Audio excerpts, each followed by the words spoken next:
Top की team के साथ आप सभी का स्वागत है। मैं कुमार रवि। सपा सुप्रीमो अखिलेश यादव ने भी आज पूर्वांचल के मुख्तार अंसारी के उस फाटक की दहलीज को पार कर लिया।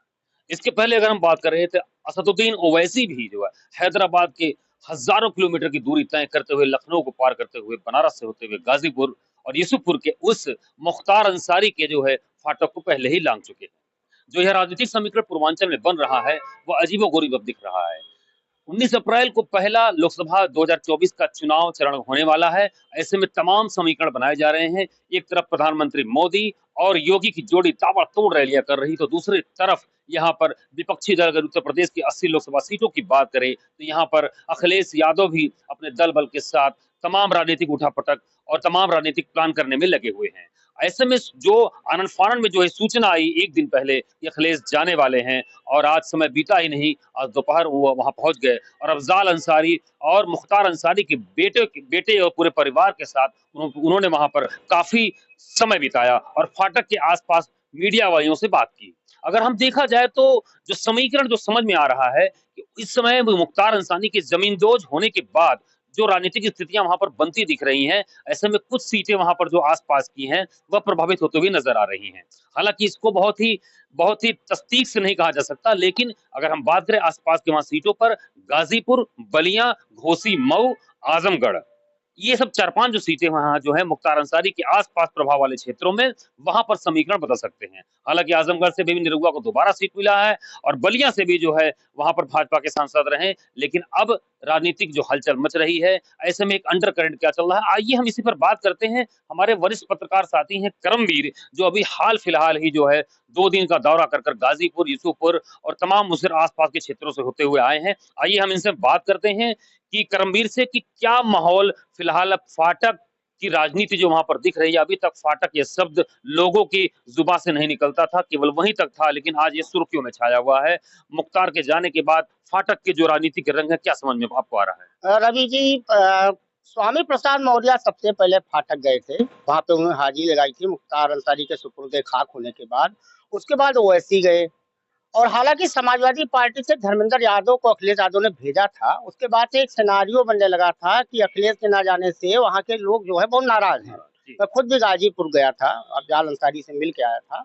तो वहां पे जब हमने लोगों से पूछा तो कहा भैया ठीक है, धर्मेंद्र यादव आए, ओवैसी तक हुआ है, अखिलेश जी काहे नहीं आ रहे हैं? जो अभी आपने 4 सीटों की बात की आसपास के, तो अखिलेश को जब ये सूचना उनके विश्वस्त सूत्रों ने दी कि इससे नाराजगी है, अगर आप वहां चले जाएंगे तो ये 4 सीट ही नहीं, 2-4 सीट और भी आसपास की हैं, जिन पे एक अच्छा प्रभाव पड़ेगा।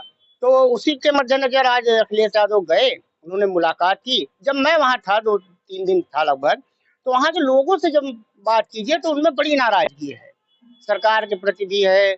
और सबसे ज्यादा एक जो चर्चा का विषय है वहां की, मुख्तार की मौत कैसे हुई। जो उनके परिवार के लोग आरोप लगा रहे हैं कि जहर खाने से हुई या कुछ और कारण था या हार्ट अटैक ही पड़ा था। लेकिन वहां के जब लोगों से हमने बात की तो उनका कहना है कि मुख्तार 60 फुट 2 इंच के थे और अच्छी पर्सनालिटी थी उनकी।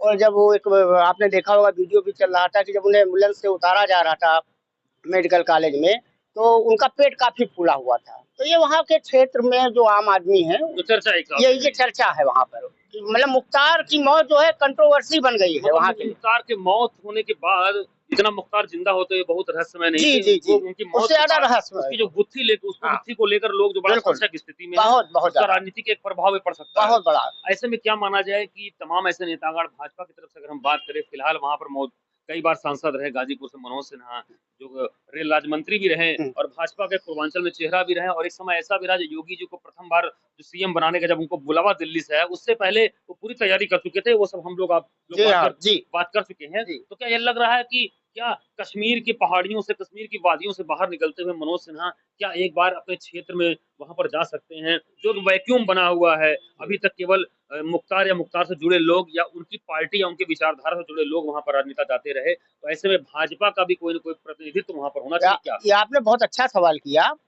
एक मजेदार बात आपने देखी होगी कि मुख्तार की मौत के बाद कोई भी बीजेपी का नेता कोई बयान नहीं दे रहा है। हाँ।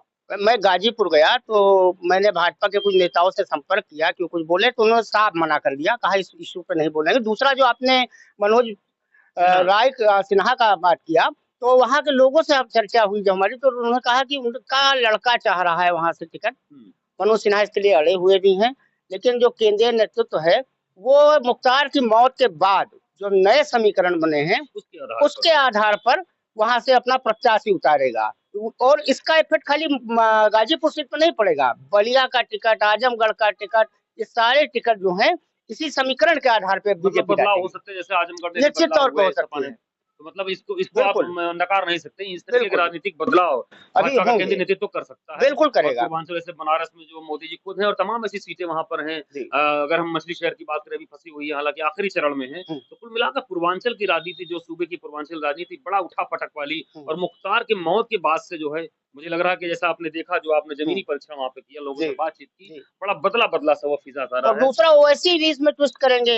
तो तीसरा है जो मायावती का भतीजे हैं आकाश आनंद, उन्होंने भी खेल शुरू कर दिया। जैसे उन्होंने वहाँ के चंद्रशेखर आजाद की सीट नगीना पे जो अपना रैली की, उसमें भी उन्होंने अपरोक्ष रूप से, नाम तो नहीं लिया चंद्रशेखर आजाद का, लेकिन उन्होंने भी हमला बोला।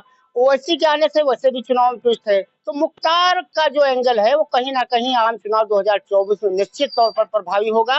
न सिर्फ पूर्वांचल में, पश्चिम में भी मुख्तार का एक अलग वो रहा है, रुतबा रहा है। और खासतौर से जो नेपाल से सीमा से जुड़े जो भी लोकसभा सीटें हैं उस पर भी कहीं ना कहीं असर पड़ेगा। ये थे हमारे साथ करमवीर। उन्होंने बताया कि प्रदेश सूबे की नेपाल से सटे जो सीमा जो जनपद है, जहाँ कुशीनगर है और तमाम ऐसे क्षेत्र वहां पर है, श्रावस्ती लोकसभा है, ऐसे में बड़ी संख्या में वहां अल्पसंख्यक वर्ग के लोग वहां पर रहते हैं, निवास करते हैं, जिनसे जो है मुख्तार के जो है अंदरूनी एक तरीके के नेटवर्क वहां कम्युनिकेशन था।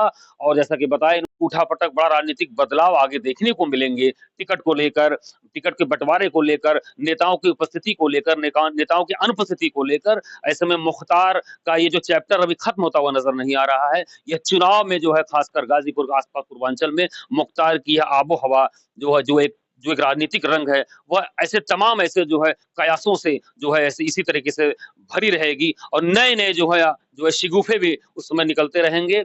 इसी तरीके से आप खबरिया टॉप की टीम के आप इसको कह सकते हैं कि कहानी अभी बाकी है।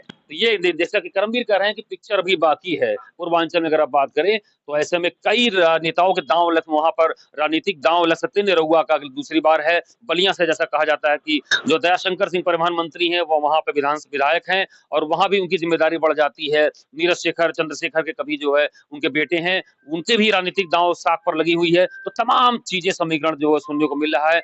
जैसा कि अभी करमवीर ने बताया कि कश्मीर से मनोज सिन्हा भी कहीं ना कहीं अंदर उठे हुए हैं, अपने परिवार की उस सीट को चाहते हैं, अपने बेटे के लिए वो चाहते हैं टिकट।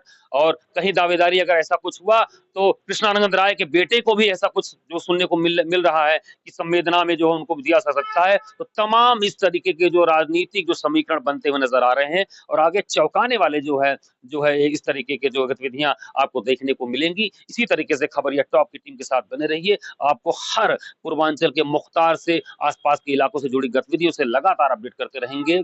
कैमरामैन चंद्रशेखर के साथ कुमार।